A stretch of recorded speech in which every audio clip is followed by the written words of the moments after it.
C'est une grande satisfaction, on se bat pour parvenir à ce résultat depuis 11 mois maintenant.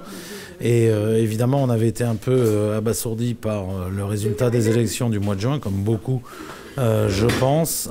Ça prouve que dans un contexte différent, dans un contexte apaisé, sans enjeu national, bien que la semaine dernière, tout le monde ait voulu en faire un enjeu national, et ben ça prouve que quand on revient aux fondamentaux, quand on revient au terrain et à l'attachement à la circonscription et à la rencontre avec les gens, eh ben on n'arrive pas au même résultat, et c'est la démonstration de ce que nous avions raison. Le député est avant tout le représentant de sa circonscription, un élu de terrain, et je pense que c'est la raison pour laquelle on l'emporte ce soir.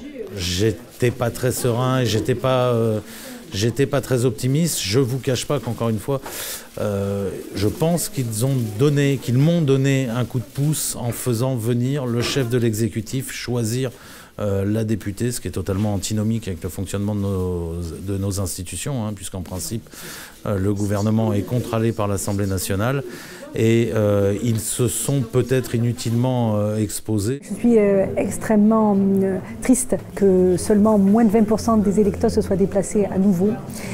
Pour moi, ça exprime vraiment la fracture démocratique que ressent notre pays et qu'il nous faudra prendre à cœur et essayer de combler entre les citoyens et la chose publique et la chose politique. Nos électeurs du mois de juin ne se sont pas mobilisés. Les électeurs n'ont peut-être pas vu l'intérêt d'avoir une autre députée de la majorité qui est déjà assez conséquente.